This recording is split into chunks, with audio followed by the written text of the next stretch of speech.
All right, ladies and gentlemen, we are back for our, I guess this will be our third time at the blind spot. And this is your hostess with the mostest, Jay Dizzle. I'm here with my co host, the Whizzle Dizzle. What up, everybody? Happy Sunday. Sunday. Yay. And today we have kind of an interesting show because Harry couldn't make it. So we still have David. Is David here? Hello. Hi, How's David. everybody doing? From My True Hi. Sound. And we have Jesse, aka BGFH. BG. Hello, Yep. Jesse. Hello, how you doing? All right. Man, Jesse always sounds so good when he's live. Yeah. Well, he's a how do you say that? He's a practitioner, or what do they call it? A seasoned vet. There you go, seasoned. Yeah, he's seasoned. Which translates to I just make stuff up as I go. Well, you All got the best that. creators do, right? You got that radio voice. Easy to listen to. Okay. So that's the introduction, and I hope everybody's here and well and doing and staying safe. And yeah. I'm plugging in the chat right now. So you just let me know when you want me to cover the chat. Okay. So we're gonna let the show begin in this way. We're gonna let Jesse and Whistler kind of be the introduction for questioning. As far as David, we're gonna put David on the spot. Yay! Because people want to know, David. Some exciting news on the. Well, yeah. What's going on with the project, the new project? Okay. We need some good news.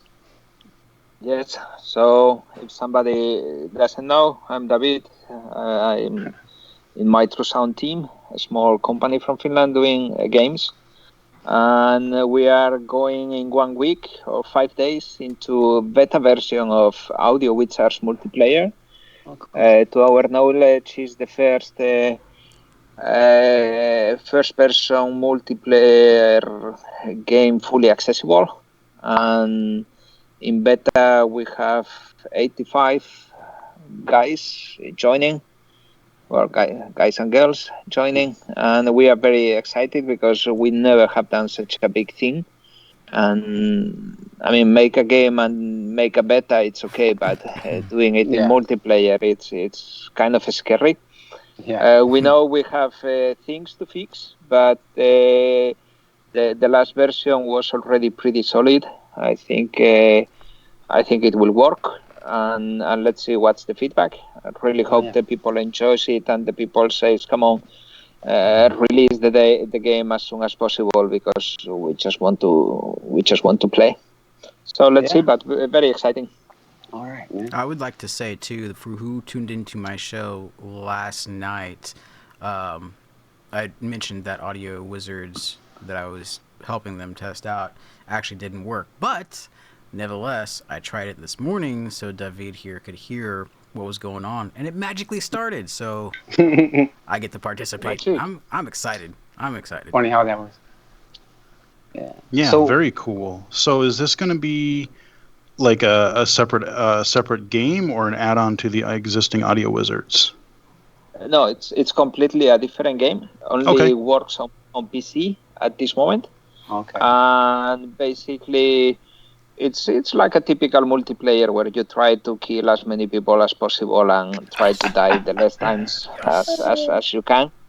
But we are using the same world or atmosphere of the Audio Wizards. So in the game, you are not a person, but you are a distortion. So a kind of bad creature from that world. And then the game is a little bit challenging because when you try to aim the other ones, you need to, as in Audio Wizards, you need to recognize what element they are, so then you can choose the right spell. Right. and so it's not so easy actually. And but we hope people get to play it. We hope all the accessibility features work as intended. We provide a lot of sounds to let the people like know where they are in the maze, where are the enemies, when can you shoot, and so, let's see.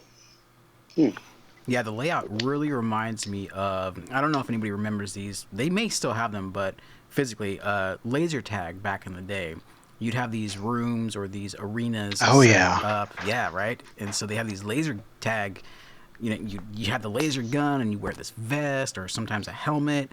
That's what it really reminds me of. This multiplayer online audio wizards. So I think it's gonna be really cool. So, are you still in beta testing right now, David, for this? Or We start beta testing on, I think it's Wednesday, Yep. then Okay. Friday, and then again Sunday. We have decided to do it in 3 days. Every day there are 4 sessions lasting 2 hours, and we hope to get as much data as possible. Also, if for instance Monday version doesn't work fine, we will try for the next Friday, like to upload a new version of the game and try to fix bugs if they appear like on the go. Okay. Are UTC And you then guys? really confuses me. I was trying to look up.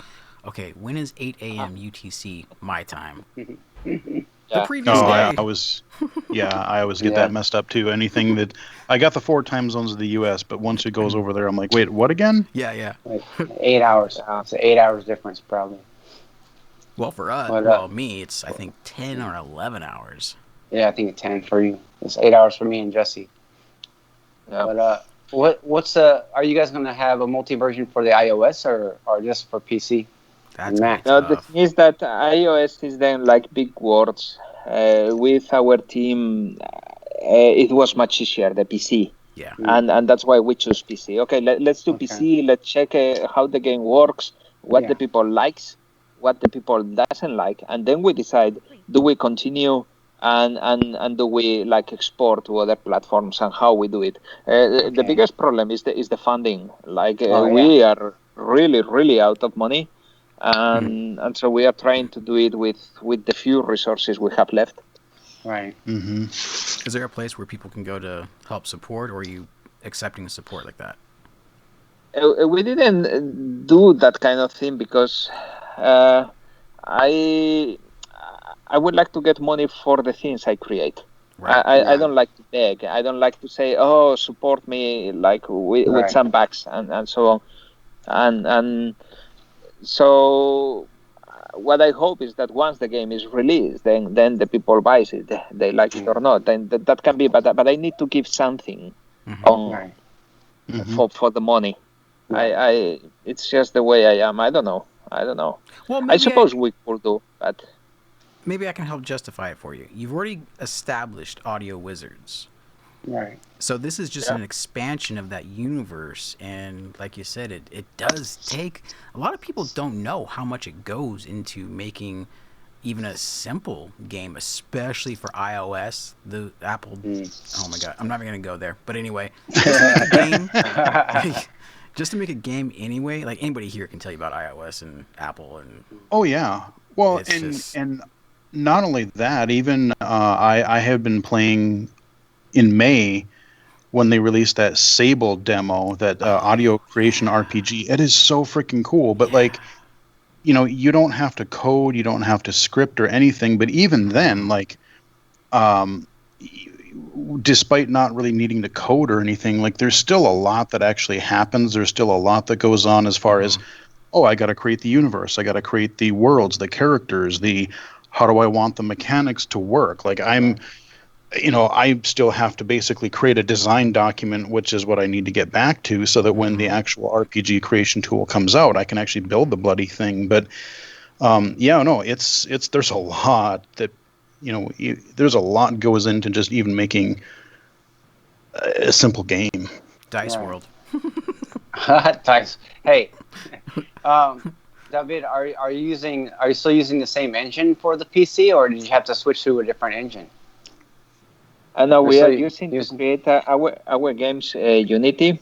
At some point, we were building a kind of a plugin. We call it a game development tool to make our own audio games. Basically, it was a similar idea than Sable, Right. but we didn't have funding to do it. It was like big words, and we had to quit the idea of developing that system. It was a pity because the idea was very cool, like to create a tool to make audio games. Yeah. But at least I'm very happy that the guys from Sable are going forward. I really hope they succeed and they get a tool so people can create their own mini games or games and share them, even sell them. Yeah. It will be cool. Yeah. Something it's something that my True Sound could put on the back burner for some later day, you know. Yeah. Well, at this moment we are the guys like the team. They didn't like also to continue that software. They are game developers and they say we want to make games. We like the idea of the software. It sounds cool, but it's not who we are. And so my True Sound now makes games, and hopefully our next game sells well, and so we can then make another one and another one. It's going to be tight. I know we're all looking forward to your new game. Yeah. Then I talked to Harry a little while ago, not today, but a couple of days ago, and he said he couldn't make it today, but he's wanted everybody to know he said hello and he hopes everybody's staying safe, and he hopes he can be here next month. But so I'm just giving him a shout out. Right on. He's excited about what Pitch is doing. So, and I think me too. Whistler and I. And I we're talking about that before we got on live. That he released a new thing for Pitch, so that's awesome. If you go to Pitch Black on YouTube, you'll find their latest vlog talking about their release for their backers level 1, I believe it is, this coming week. So we're all excited about that. I didn't get an email, so I didn't know about it. I haven't been watching. I didn't watch his vlog. Okay, I have to go watch his vlog then, because I didn't know about that. Yep. Right, cool. We got the chat building up if you want me to cover it. Yeah, go ahead and cover it, man. Okay. Let everybody know. You can say hi. Hey, Agent, how's it going? I missed. There we go. I think me and Dave are ready for another beer anyway. Average Blind Guy, you are first. Now, it's Independently Blind's channel where you actually get something, but as you'll see in the chat, I did give you 5,000 extra galactic credit points for being first. Good. Not first or last. No. Right in the middle. 9:02 a.m. The Average Blind Guy. Good Sunday morning, Agent. 9:03 a.m. Agent number sign 0%. How are you, Average? 9:04 a.m. The Average Blind Guy. I'm doing well. Welcome to Live Chat. 9:05 a.m. Agent number sign 0%. Hello, Joe and Whistler. 9:06 a.m. Agent number sign 0%. Hi, David and Jesse. Agent says, hey, David and Jesse. 9:10 a.m. The Average Blind Guy. Is this hi. Yes, the Audio Wizards multiplayer is PC only. For now. For now. They still have 55 venues. My kids love to go play. Oh, sweet. I would love to try to go play laser tag. I don't know if it'd be possible, but I think that would be fun. 9:11 a.m. Agent number sign 0%. You can even have a birthday party. Nice. 9:15 a.m. Yeah, I played laser tag back in the day. We went to this arena when I went out to visit my cousins in Seattle, and there was this really cool, I don't remember what it was called, but yeah, it was pretty rad. And they had these like vests with force feedback in them and everything. It was like, that was pretty rad. They vibrated when you got hit or something? Mm-hmm. Yeah. Yep. Yeah. 9:15 a.m. Theory of the Blind Man. I was bad at it, but it was fun. 9:15 a.m. Nice. I had to play it with an audio thing now, so. Welcome, Seeing Blind. How are you doing? 9:17 a.m. The Blind Guy Show. Morning all. Morning, Greg. Custom emojis. Button. Greg, you'll be happy to know that I got a Nagi Razer mouse for just for Swamp, and it is awesome. So, all right, that is the chat for now. 9:17 a.m. Okay. I heard that Swamp was awesome, but when I heard you playing some of it, I'm like, this is so complicated. What the hell? It doesn't sound fun to me. It sounds like too much. It sounds like too much work. I need the complication because it makes my brain work. So I enjoy it. I really do like the open world, first-person shooters. I've been watching or listening to a lot of people play Escape from Tarkov, if you guys are familiar with that, and the sound is amazing. Like, you put on some earbuds or headphones, and you can hear guys walking over broken glass or branches and leaves, and it's totally immersive. It sounds so 3D, and they actually just released a 3D binaural sound setting within the game, so it's even better than it was before the wipe. So Good deal. yeah. So, David, what's your estimated target for release on the new game? For the Audio Wizards multiplayer, No, I don't know. the next one. The Kilta. Quinta, yeah. Kilta. Well, we want to go early access at the end of July or Nice. 1st of August. And we are trying to find a publisher. We have been pitching actually to many publishers, like big companies. And the feedback has been like, oh, a game looks cool, like a new idea.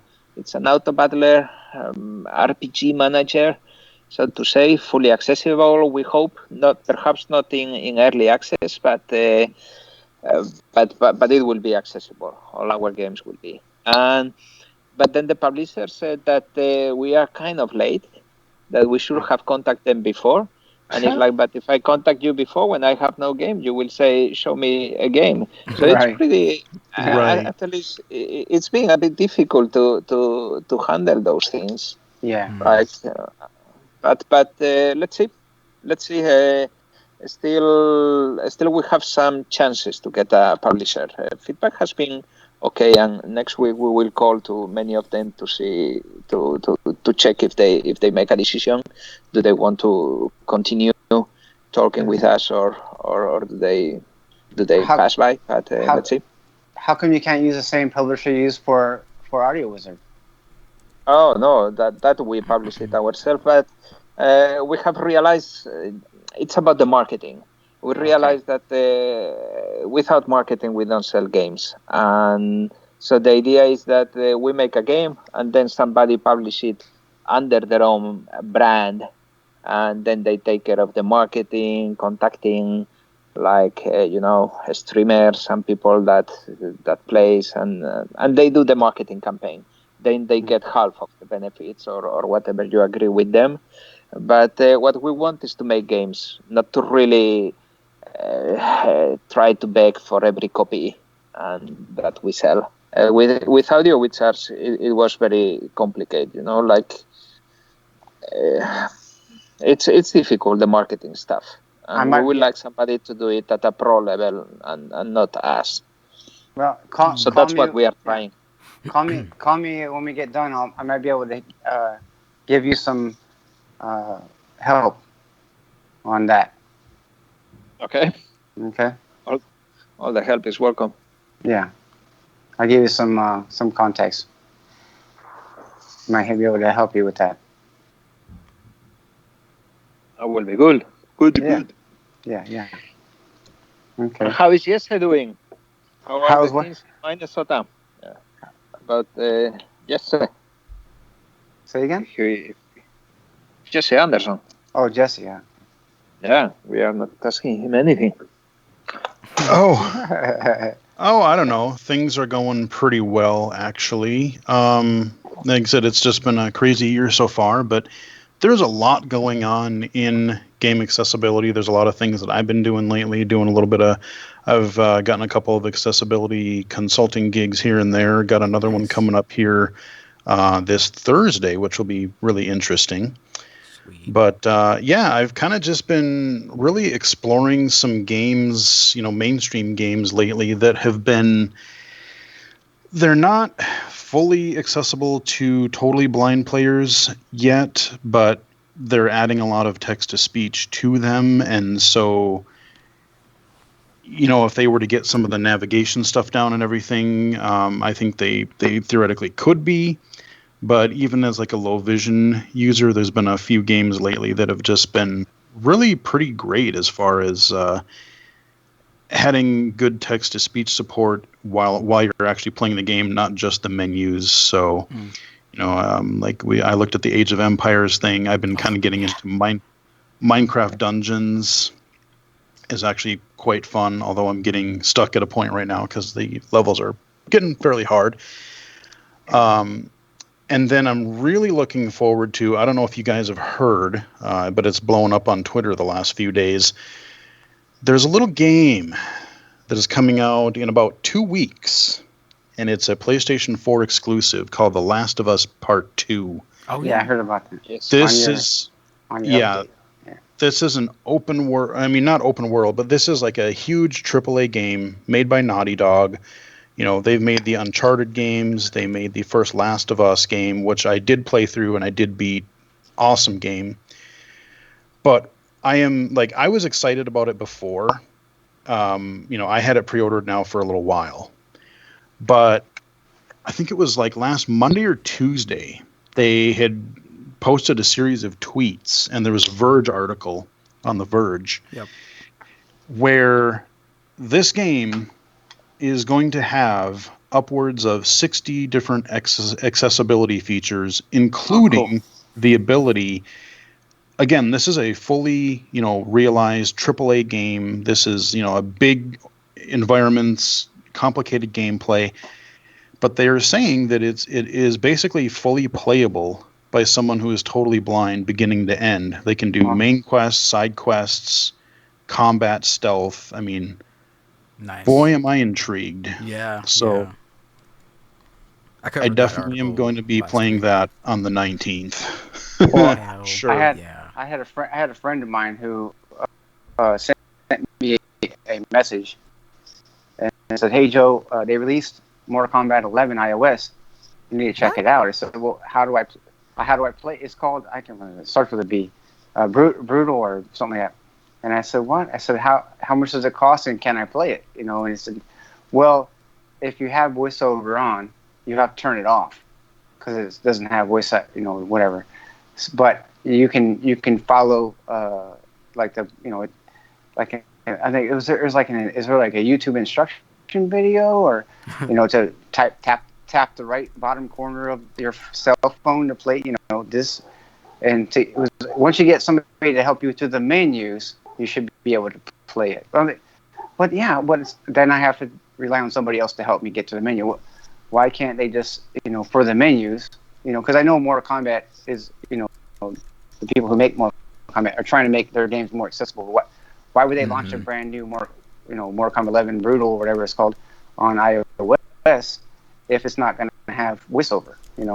Like, damn it. Yeah, I wasn't sure about the iOS. I don't know. I didn't know about the iOS version. I didn't know that there was a recent one of those. I have been playing Mortal Kombat 11, the regular version, on Steam, and they haven't gone all the way with it. Like some of their, like the menus that you can go into fights and get around the main interface, they're voiced. But like your move list and everything else, that stuff isn't. Like last week and this week, on Monday, I'll have the part 2, the final part of the Mortal Kombat 11 Aftermath story mode playthrough. And if you guys haven't seen those, man, love it. Oh yeah.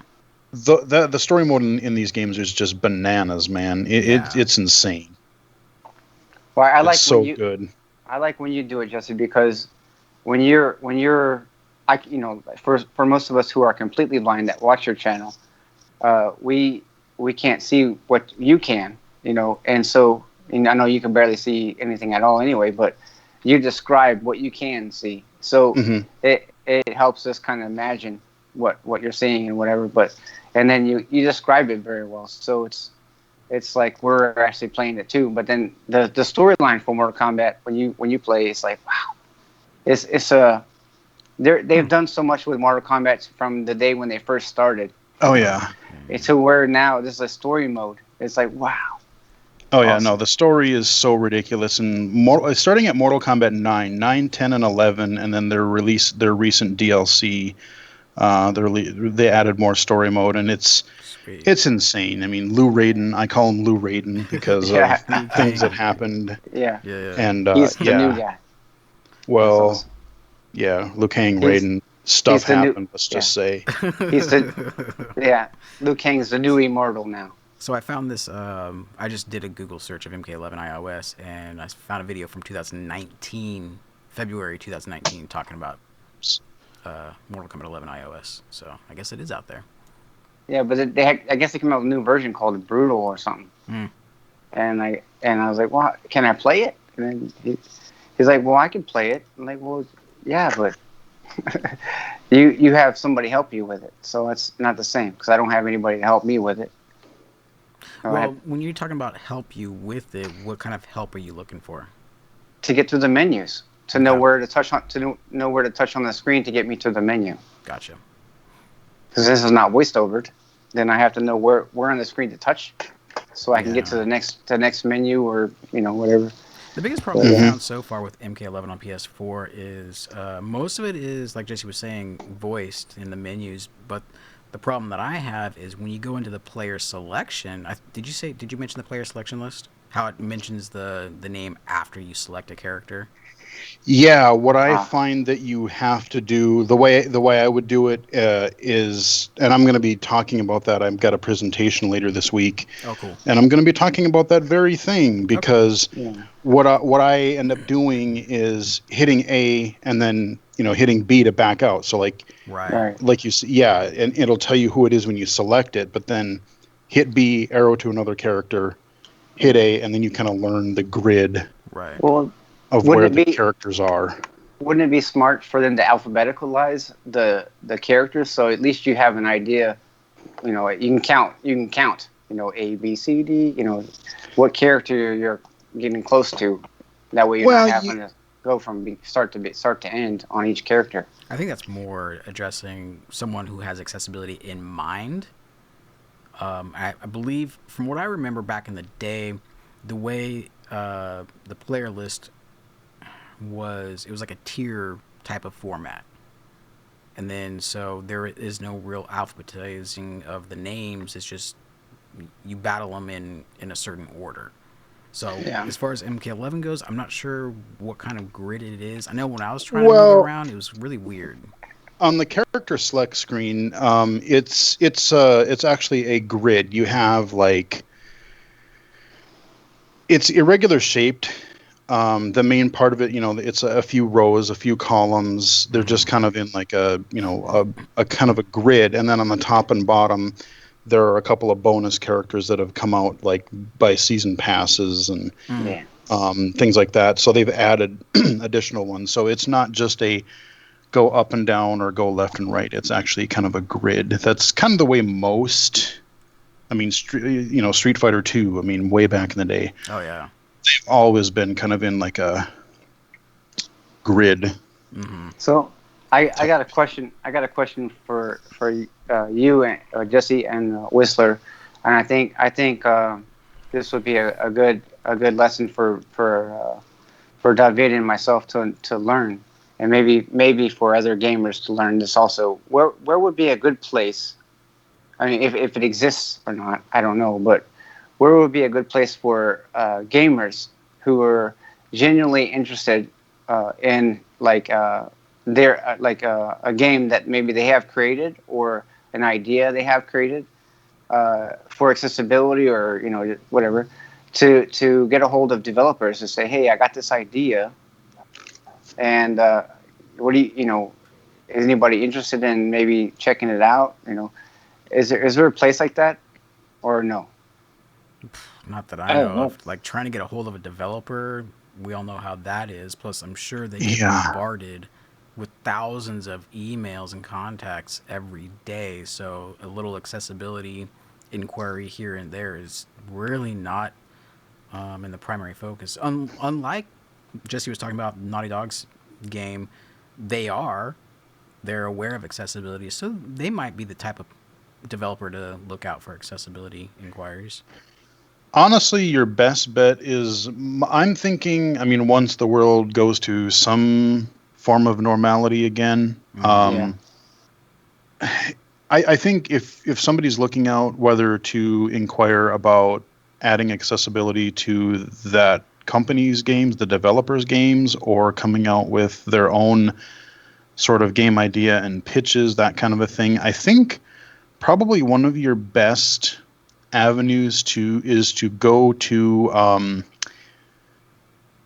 these different types of either conferences or meetups. The Game Developers Conference is every March, and that's held down in California. And that's where developers go, and like I said, they show off their games. They talk, they do presentations about all kinds of technical stuff that isn't really geared toward the end user, the gamer, but it's developers get together. And another great place that you can look up. Is that the GAC one? Well, yeah. Well, the Game Accessibility Conference it's its own thing. They've had it. Gotcha. They've had that right next to the Game Developer, because the Game Developers Conference is like, it's just for it's mainstream games. I mean, it's been going on for years. But yeah, the Game Accessibility Conference, GDC. But another good local avenue that might be easier for people. And this is kind of what I've been doing the last year or so. The IGDA, Independent Game Developers Association.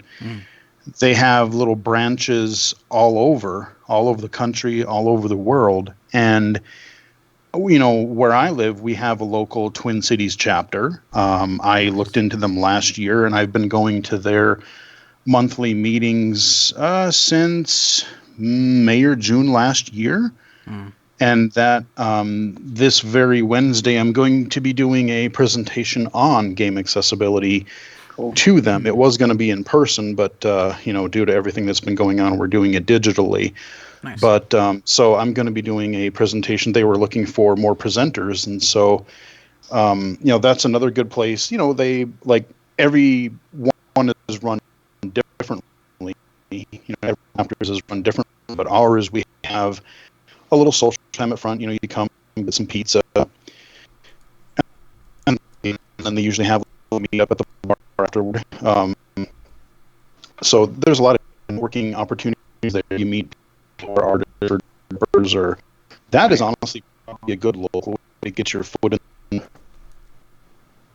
Right on. With some developers, look into your local IGDA chapter. Okay. Well, hey, Wizard, can you check out the chats and see? Yeah. Oh, I think David and I could take some questions from the audience. Okay.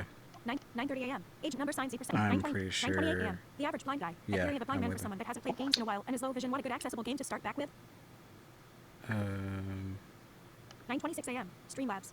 9:28 a.m. The average blind guy. A theory of a blind man for someone that hasn't played games in a while and is low vision. Want a good accessible game to start back with? Oh, okay, so yeah, there's a question for you guys. As a low vision gamer, what would be a good game for you to dip back into the gaming world, accessible gaming world? What game would you guys recommend, the three of you, recommend to the average blind guy to play? Dice World. They're number one. No comment. Check out CMR or check out My True Sound. Yeah, and for low vision, I guess there are so many types of games out there. Casual what you like, and just core games. Yeah, it kind of depends on what you're into. Like if you're looking more into like role playing or racing, or your cardboard games, or your fighting or shooting. There's a lot out there. Yeah, there is quite. I've got quite a few on my website that you can check out, both downloads and like video reviews and links to go try them out. Audio Wizards, Circus Master Revenge, Fear. I guess a lot of people have been playing Fear. I don't like it. That's a good one. Is it? I like it. It's all right. It's a cool game. Mm-hmm. I like it. Yeah, so there's definitely a lot out there. Check out appleviz.com, and there's a lot of game suggestions on there. 9:29 a.m. See it my way 1. Hello, everybody. Welcome, Shane. How you doing, sir? 9:30 a.m. Thank you for joining 0%. us. Hey, see it my way. How's it going? 9:30 a.m. Agent number sign 0%. And for low vision 9:31 a.m. and blind, I would also definitely recommend Sequence Storm and Eagle Island if you got a PC. Well, it always depends on what. Sequence It always Storm. depends. As a visually impaired person, it always depends on what platform you have. Yes. There's totally different things. I've got a list of games that people have been throwing out me to check out. Sequence Storm Mm-hmm. and Eagle Yeah, Island. it's a rhythm racing game, and it's actually really kind of hard, or I just suck, which is entirely possible. Eagle Island. I've heard of Eagle Island. Who? Mausella and Access for Gamers. They play it, right? Yeah. Riley, yeah, she played it when she was up here, and I've played it a little bit. It's something that I need to come back to, but I've got this huge backlog, and I just I don't know when I'm going to be able to play it again. I bet. Streamlabs. Roll 40. 9:32 a.m. Agent number sign 6%. Exclamation point. 9:32 a.m. I'm skipping all the Streamlabs, guys, just so you know. There's another really cool one that's coming out. I don't know exactly when, but it's a mainstream game, but they're developing it so that blind and sighted players can play it. But it actually looks really neat. It's called Lost and Hound. Oh yeah, yeah. And that looks really neat. Yeah. What, David, what are you saying? What's that? David was trying to say something. I didn't hear what he said. No, it's the dog Right. game, no? Yeah, you play as this dog, and you're going into these different areas and situations. Like I think in the early alpha or beta that I had seen, you're trying to find somebody that was lost in the woods or something, and then there's times where you're like working in a hospital, or you're just kind of like this some kind of a service dog that helps people, and it looks really interesting. Yeah, there's sound effects like heartbeats, and so you can track down people. It does sound pretty cool. I actually messaged him not too long ago, actually. 9:35 a.m. Streamlabs. Result. 9:37 a.m. Shine Raymond exclamation point. Shine. Oh man, Shine is the gambling addict in the chat. Just so you guys know. 9:37 a.m. It's funny. Streamlabs. Roll. 9:38 a.m. Ability Mom of Two Vlogs. Hey everyone. Hey Ability, how you doing? Got a good crowd 9:38 today. a.m. Welcome See it my way everybody. one. The first audio game I played was a Blind Legend. It was an awesome game. Oh yeah, Blind I forgot Legend, about yeah. a Blind Legend. You know what? A Blind Legend does not work on my Mac anymore. I get a process error. It's really weird. I never had that before. 9:39 a.m. Blind Toes. Hi. Blind Toes is in the house. Hey. Welcome. He's been in my stream a couple times. Yeah, he was racking up the credits last think- night too. 9:40 a.m. The Blind Guy Show exclamation point. Gamble The 10,000. first blind game I played was called Dark Room. I heard about that, but I never got to play it. The first one that I played was Sixth Sense. I loved that game. I played Audio Blind Offense Toes, before I played exclamation Sixth point. Sense. Gamble. 9:41 a.m. Streamlabs. 9:41 a.m. Streamlabs. Custom emojis. Button. There we go. Caught up. It wasn't as good. It was complicated. Yeah.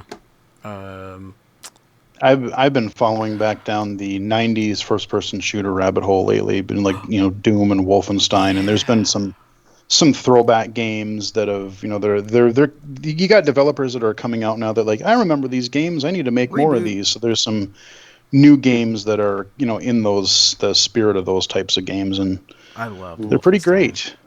Oh, That was so fun. Was Yep. Wolfenstein? That was pre-Doom, wasn't it? And then Doom kind of. yes, That's what I thought. yes. That was so Yep. fun.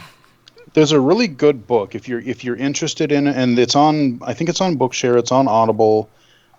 There's a book called Masters of Doom, and it's really, really good. It's about the history of id Software and how they created like Commander Keen and got through Wolfenstein and Doom, and it's a really good book. And the audio version is narrated by Will Wheaton, Crusher. and he's a great narrator.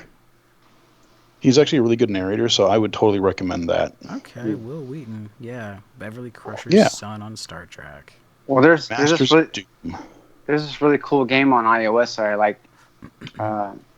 It's called Gold Gun, and it's not finished yet, but I can't wait to finish playing it. Then you have to wait a lot, I think. No, That's really, really deep in the garbage. it's a fun. Wow. You did there. It's fun. It was a good idea. It was actually our first thing we did. We just went too fast, and it was not. We learned. Yeah. Definitely, I will not say that it was an error what we did. We were younger, new. Yeah. We wanted to test it as fast as possible to check what it was. So yeah, feedback was bad. It was bad, but not that bad. Some people say like, oh, okay, there were those errors about the blind thing, and No. who cares? Like, Yeah, just keep doing. We want games, but yeah, we decided that it was tough because it also brought some sparks between us.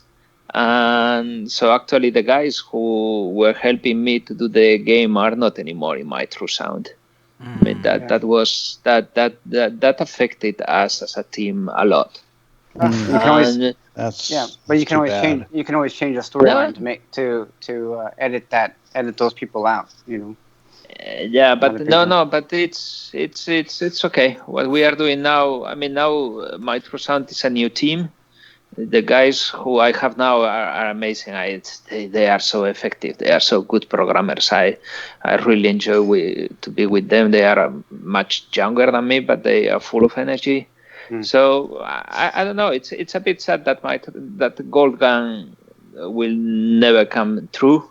Don't say never. But we learn from it. It's well, you could definitely take the we learn a lot from that lesson and apply it to a later game. Oh yeah, I mean, I was sort of intrigued to see where the story was potentially going to go, especially toward the end there. It's like it just started to open up. I'm like, oh, yeah, the story was where's this great. going? I think the story had a lot of possibilities, but yeah. Well, you can always make a gold gun 2 and start from where you left off with new characters. Well, but if somebody would like to do it with Sable, I really would like to share all the material we have it and give it like for free. Like, oh, you want to do a gold gun your own? Here is what we wrote, and you can use it. I will be very happy if somebody continues it. Nice. Because absolutely. Follow up from the average blind guy. 9:43 a.m. The average blind guy and some Minecraft. Oh, whoops. 9:42 a.m. Wrong The one. average blind This guy. one. At theory of a blind man before my RP got worse, I played a lot of fast-paced game like Call of Duty Battlefield. So a lot of console gaming. So a lot of console gaming. So I know there's quite a few low vision players on console gaming. Like I know PS4 has some accessibility features within the PS4 menus. Xbox does as well, but it really does come down to the developer of the game. 9:43 a.m. And you say Minecraft. I think Jesse, you were talking about Minecraft. Dungeons or something. Yeah, I've played a lot of Minecraft in my day. A friend of mine and I had a server going for a while, and we had built several cool projects. I do have a playlist of videos on the channel that just kind of goes through all the cool things that we created. Nice. Minecraft Dungeons is a different game. It's not actually Minecraft. They basically made Diablo Light with like the Minecraft aesthetic, essentially. So you're basically playing a little hack and slash dungeon crawler in like with the Minecraft characters and textures, and Gotcha. it's kind of neat, actually. Right on. 9:44 a.m. See it my way 1. I originally started playing games on the Commodore 64. I guess I'm getting old. LOL. No. My first console was Atari 2600, so. Oh yeah, my friend had a Commodore. I played the heck out of Quirk. Yeah. Streamlabs. Don't forget to smash. Oh, did you ever hear of Intellivision? Yeah. So, some Japanese dude is coming out with a remake, basically, of the Intellivision, and they're looking for funding right now. I thought that was going to be kind of another reboot system. Yeah, I've kind of gotten a little crazy with those because they're kind of cool, and they kind of focus on a lot of the, a lot of your favorite games that have come out for these systems. So I think I'm up to like 4 now of these little classic consoles now. Because I have the NES, this SNES Classic, I have the Genesis one, and then I just got the TurboGrafx 16 Mini last week. I forgot about TurboGrafx 16. Yep, I got that. I haven't plugged it in yet. I haven't really actually had a chance to look at the Genesis or the TG16 yet. Did you get the Genesis console? I think it was the original 16-bit console where it was the flat thing, but then you can take the door off the right side and plug in a Sega CD plus a 32X in the top. Yeah, I never had a Genesis back in the day, but a couple of my friends did, and they had the Sega CD and the 32X, which the 32X was kind of not great, but. Most of the games didn't even work. I remember that. Oh, and just I remember I played the Sega version of Doom on there, Yeah. and the Yep. music is so bad. Oh my god, the music is just awful compared to the PC version. I played some Star Wars game. I don't remember the title on the 32X, and it was all wireframed. There was nothing to it. It was just all wireframe artwork, Okay. and it was horrible. Yeah, my friend had on the Sega CD, he had Sewer Shark, which was super cheesy, Oh, yeah. and Sonic 9:45 CD. a.m. Oh, I Hey, remember. Whistler, can you do me a favor? Check Yeah. chat, see if there's any questions for myself or David, because I think it's getting past his bedtime. 9:45 a.m. Okay. Blind guy show. Outchit gold gun. LOL. Outchit 9:45 gold a.m. gun. Blind toes. My first console was the Super Nintendo. Super Nintendo. Back to the 90s. 9:46 a.m. Blind toes. Exclamation point. Gimp. Not 9:46 a.m. bedtime The Blind yet, Guy Show. but grill time. Yeah. Well, 1600 was it's my first tea console. time. Nice. 9:46 a.m. The Blind Guy Show. 9:46 a.m. Streamlabs. World. 9:47 a.m. The average blind guy at Blind Toes. Me too. Super Mario was fun. 9:47 a.m. Great to Eight hear. number signs 8%. I played a little bit of Atari, but Nintendo was my first. My kids still love Minecraft. 9:47 a.m. Shine Raven exclamation point. Gamble 10. 9:47 a.m. Streamlabs. 9:48 a.m. Blind Toes. Yeah, Super Street Fighter 2 Turbo and Super Mario World was really fun. 9:49 a.m. The Blind Guy Show. I used to play text-based games on the Commodore 64. We tried to write a few too. Nice. 9:50 a.m. Streamlabs. 9:50 a.m. The Blind Guy Show. Sega CD was a flop. Oh, yeah. It was. Yeah, kinda. Yeah. There's a lot of FMV games. Custom emojis. Button. 9:50 a.m. But I always had to laugh at Street Fighter because, like, Street Fighter 2, I always have to make fun of it because it's like, where is Street Fighter 3? No, we have Super Duper Ultra Mega Hyper Fighter Super Turbo HD. Like, how many more can we cram in there? We can release this thing 18 times. I know, right? Right. Street Fighter was that kind of game. So yeah, if anybody has any questions for My True Sound, David, let us know right now so we can get him out of here and so we can go hang out with the fam and go to bed. I have to do the food. We didn't eat today. Oh, Pretty anything. But yeah, it's okay. It's fun to be here. Hey, Jesse, I could comment that regarding the accessibility and the triple A studios. We were chatting with Ubisoft also because of cool. the Kilda.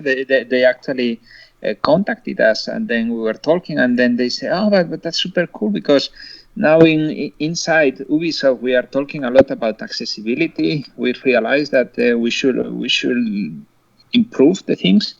So I really think it's going to be like for the next generation of games. Like it will take all those companies one game perhaps still, but I mean The Last of Us coming like almost fully accessible, or perhaps fully accessible. Let's see. But I think situation is going to change pretty fast.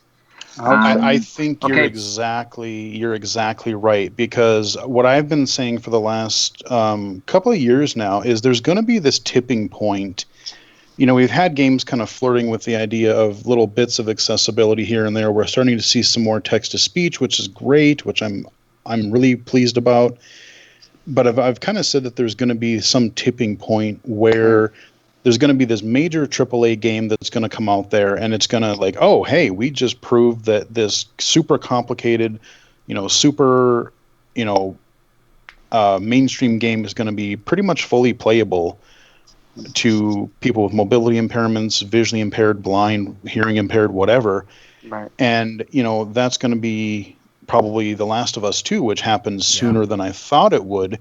Ubisoft is a person you may want to connect with is David Tisserand. He's one of the main guys at Ubisoft that's doing some accessibility stuff.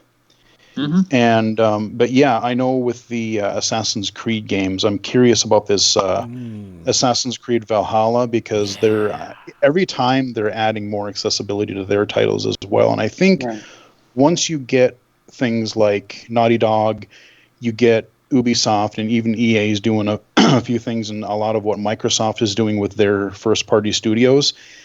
Once a few of these have come out, and it's really starting to get a lot of mainstream press, so I think we're going to be hitting we're kind of hitting that tipping point where I think other developers are going to have to be like, oh, we got to take this a little bit more seriously. And so I think we're going to see some people following in the next couple of years. I would love it, Jesse, if a big AAA company like PS4 or Xbox would come knocking on my door or David at My True Sound and say, "Hey, we want to take what you have and put it into the mainstream."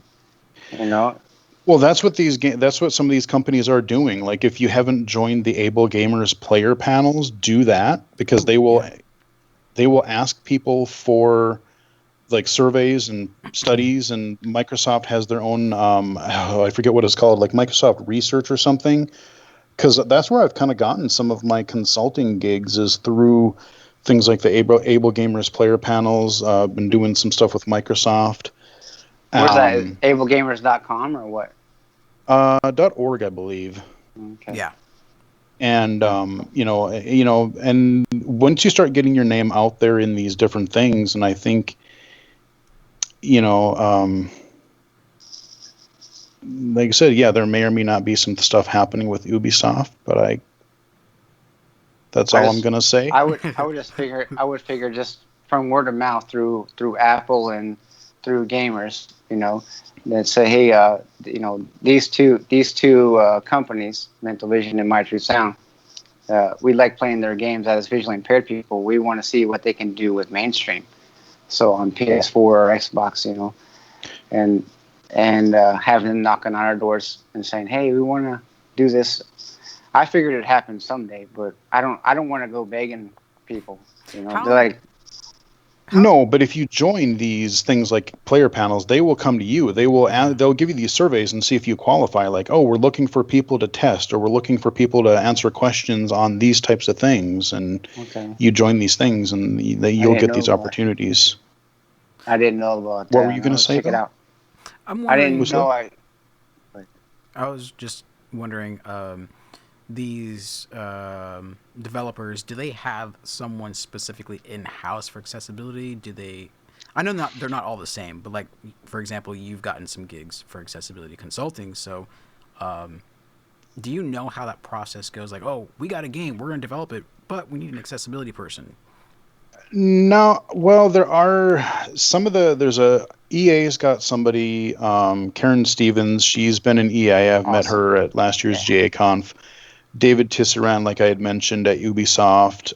There are a couple of other studios that I know that have, I don't specifically remember who they are, but I know there's a few other studios that do have, if not a full-time accessibility person, people that are kind of looking at that, and then a lot of the indie developers are just trying to, I've seen a lot of indie developers reaching out via social media like Twitter and things like that, just asking about who would I talk to. I'm interested in helping or with things, and that's where I've following Ian Hamilton. I mean, if you're interested in working, if you got to follow him. And that's where I've connected with a few indie developers just on Twitter. I've either been recommended or they've somehow sought me out or something. So yeah, I'm working on right now. Communicating with Ian to get him on and do a show with him soon, so that's gonna be exciting. Oh, I'd love to be that one. Yeah. Average Blind Guy says, I would. 9:56 a.m. The Average Blind Guy. I would love to play video games alongside my sighted son when he grows up. Going Don't back, blame you.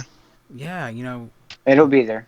Video games, I don't know, there's just something about video games that are so nostalgic, and when you can experience that with your son or your brother or father or whatever, I don't know, there's some kind of camaraderie and bonding that goes on with video games. Like, we're in an age now where most people know what a video game is or has grown up with a video game. So it's just one of those things that are now part of, it's embedded. Passing it down. Yeah, it's like teaching your child how to hunt for whatever. Right, exactly. Now teach them how to mow the grass or something, or teach them. Now it's the parents who are teaching the kids, about video games, and that's pretty awesome. Yeah, I mean, it's just another medium like books or reading or TV or movies, right? Music. So hey, David, I know it's getting past your bedtime, so let's wrap this up. If Whistler, if you and BGFH want to hang out afterwards, continue. But I think me and David are gonna check out here. And if you guys want to keep in touch with this developers thing we got going on. Hopefully, we can get Harry back in next month. Let us know what's going on with him. But I'm gonna call it quits, and I think my friend David is gonna go make some dinner or something for his kids. Yeah. But Before you I'm, go, I'm going though, to grill. Yeah. yeah, before Yeah. you guys take off, give out your information, your websites or whatever, so the viewers here can have that. Okay, cool. So MyTrueSound, you can reach us by email, and it will be a contact@mytruesound.com. We are in Facebook, Twitter, and we have a website for sure, mytruesound.com. We are very active when we are releasing new games. So at this moment, we are a bit more quiet. We have 2 games on the pipeline. One is Audio Wizards Multiplayer, which goes beta in few days. And the other one is Kilta, which is going to take a little bit more time, and it's a different type of game. Feel free to contact, because we love to chat and to hear your opinions. So we are always here. Thanks for listening, and we see you back in 1 month. As thank you, David. All right, good talking to you again. Thanks, David. Yeah, Stay safe, my friend. Yes. Thank you very much. Take care. Okay, guys. Yeah. Thank and you. you guys can reach me by contacting. What the hell? Dog barking. Shut up. Yeah, you guys can reach me by going to Google and just typing in Mental Vision, and then you'll get all kinds of stuff. I'm on Facebook, Twitter, and if you can't find me, then you just get a hold of Dar or Whistler on his new Discord channel. Yeah, I can sign up on my Discord for everybody to come and join and have fun and hang out and discuss what's upcoming with Theory of a Blind Man. So yeah. Yeah. I It's will all join good. that. Yeah, and we'll see you guys next month. Cool. And Yes. Jesse, don't forget Jesse. Jesse, if you guys don't know who Jesse is, and if you don't, you've been living under a rock, I'll say that much. This guy right here is probably the first person that I was introduced to in the gaming accessibility advocacy realm, and it's just been awesome seeing his tweets, his videos. Check out his YouTube channel as well. What is the name of your illegally cited? God, Yeah, illegally cited. Yep. So BGFH. check that out. You do have a website. It's fun. It's a fun website, I guess. But he's working on very, it. very primitive. Yeah, it's basically just like, here's the data. Yeah. It's very, very primitive, but yeah, the focus of where I am is the YouTube channel. Do a little bit of mixer streams every now and again, usually on weekends and stuff like that. But Nice. yep, it is youtube.com/illegally cited. Cool. And then this week you've got something that you're working on. Do you want to share that or no? Sure.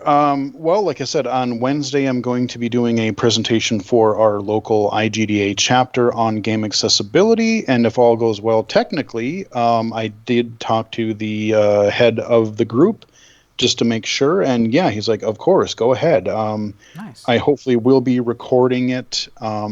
So, like I said, assuming everything goes well, I will be able to put that up, the presentation up on the channel in the next week or so. Cool. So, yeah, talking to some game devs and seeing what kind of feedback and results we get from that. Awesome. All right, guys. Well, hey, I got to get out of here. And, Okay. All right. thanks everybody for showing up, and we'll do it again next month. Yep. And much love from here. And hey, Jesse and Whistler, stay safe. And too. everybody, stay safe and try not to worry. And I know America will get stronger, like we always do. Absolutely. If there's one thing I know about America, we bounce back like a mofo. So we get strong. We don't get weak. Yep. All right. Well, much love here, and I'll talk to you guys later. Yep. All right. Bye. Also, what I'm working on personally this coming... Actually, I don't even know when, but I'm talking to this guy about some employment and blindness topics. So we're going to work together and get a show put together like we promised a couple weeks ago. Also, like I said, we're going to be working with Ian Hamilton doing that show. Heck yeah. And that's gonna be a good one. And then yeah, that's all I got. So thank you guys for joining us at the Blind Spot, once a month show, first Sunday of every month, 9 a.m. Pacific time. Jesse, again, thank you for coming on. Much appreciated, especially at such a last minute notification. Really Oh, no problem. Cool. Well, you enjoy yourself. Okay. And David's still here. Hey, man. Yeah, Thanks. I didn't want to leave before I don't know, the show is over. Gotcha. Yeah. But My yeah, I go. my outro scene is a couple minutes just so people can say goodbye in the chat as well. So once the music starts, you guys are free to leave. I'll let you go. It'll be okay. Okay. But David, thank you again, man. I'm much appreciated. And until next time, you guys enjoy. This has been Theory of a Blind Man. Don't forget, love is blind. Keep it blind.